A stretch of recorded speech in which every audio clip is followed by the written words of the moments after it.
Hello, this is Lucy Nathanson, child therapist and founder of confidentchildren.co.uk, and this is Mia. I specialise in helping children with selective mutism, and I've recently posted a question on the Confident Children Selective Mutism Therapy Facebook page asking all of you the following.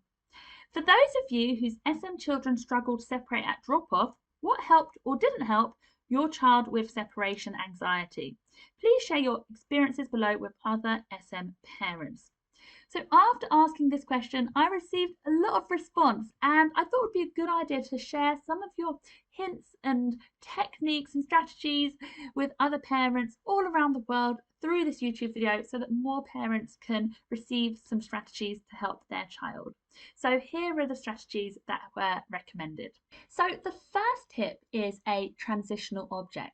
So quite a few of the parents mentioned that a transitional object really helped their child with separation anxiety. So a transitional object is an object like a favourite toy, maybe a teddy bear, maybe a toy car, that the child can bring from home to school. And this object acts as a link between home and school and can really provide the child comfort during the school day. So a transitional object can help some children with separation anxiety.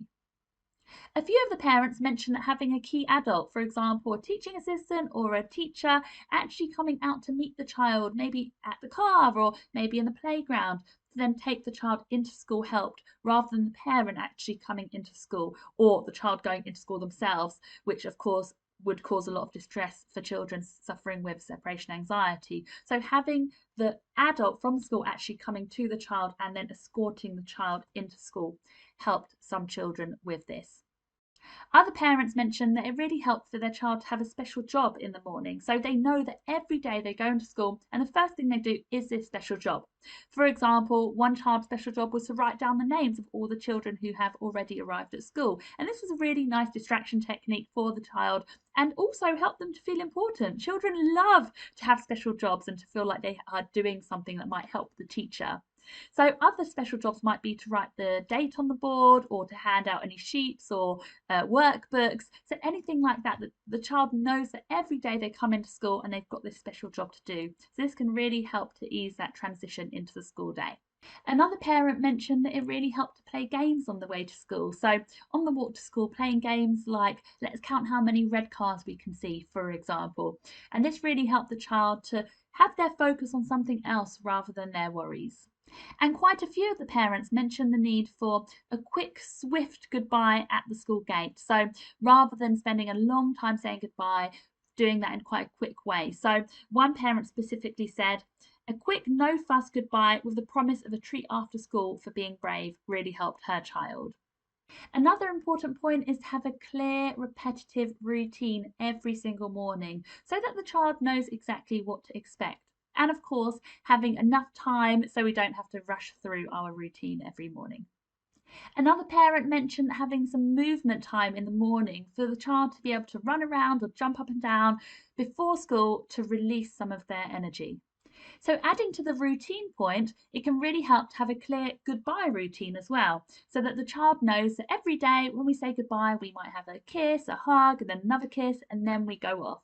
So having that repetitive daily goodbye routine can help as well. One parent shares that drawing smiley faces on both of their pinkies really helped. She said that they spoke about how the smiley faces can be right by each other and then separate, and then they'll come again together. So this reminds the child that they will be close again. And then we can talk about our favourite part of the day once they are reunited. She says that it gives them a visual reminder of joining after separation and something to look forward to. So similarly, lots of parents did share strategies like this. For example, both the child and the parent having the same bracelet, for example, or the same little puppet in their pocket, something like this, so that when the child misses a parent during the school day, they can look at their visual reminder and it reminds them that their parent has the same one, and then it can give them that bit of comfort during those moments and remind them that they will see their parent again shortly.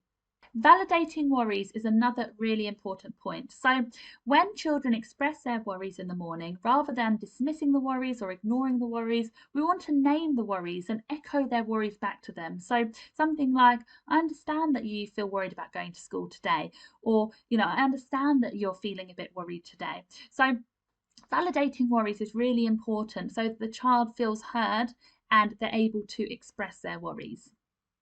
I know that a lot of children benefit from arriving when it's not too busy, so either arriving a bit earlier to school before the other children arrive, or arriving later once the class has already settled. So it really depends on what will lower your child's anxiety. Some children benefit from having a reduced timetable at the start, so perhaps going in for just an hour or two to begin with, and then gradually increasing the time spent at school over time once they're a bit more comfortable.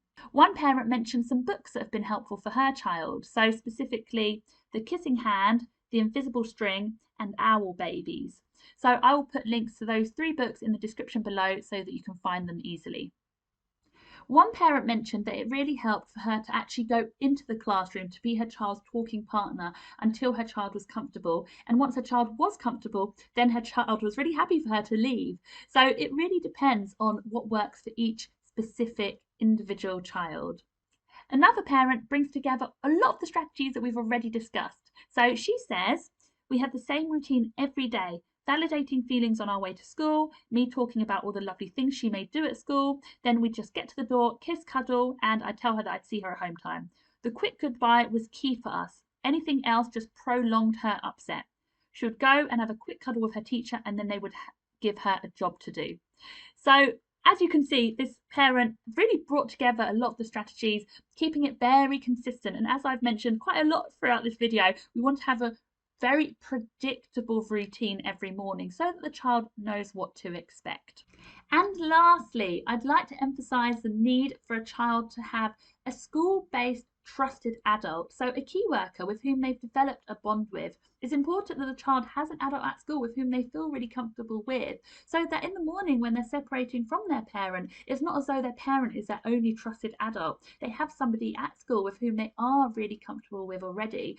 And that means that if it does come down to it, that adult could even come down and meet the child in the playground or at the car and guide them into school, and they've got that person with whom they're already comfortable with to aid that transition into school. And of course, that bond comes from spending some one-on-one time with this adult, perhaps taking part in some non-pressured activities, some drawing, some Play-Doh, some Lego, just to build that comfort with this person, so that this person can be used as a key worker when separating from the parent in the morning. So those are the top tips shared by parents on the Confident Children Selective Mutism Therapy Facebook page regarding separation anxiety. I really hope that these tips have been really useful for you, and I hope that they do help you moving forward. These tips have been tried and tested by parents who have shared what's worked for them on the Facebook page. So please also feel free to share any tips that you may have, any strategies that have worked for you in the comment section below. So it's always great to help one another and give some inspiration and guidance to one another. Please remember to like the Confident Children Selective Mutism Therapy Facebook page, where I regularly share resources, videos, everything about selective mutism there, and you may get some bonus pictures of this one from time to time. And also please remember to subscribe to this YouTube channel. So thank you so much for watching. Mia, stop walking on my keyboard. Wishing you a lovely rest of the day. Take care. Bye.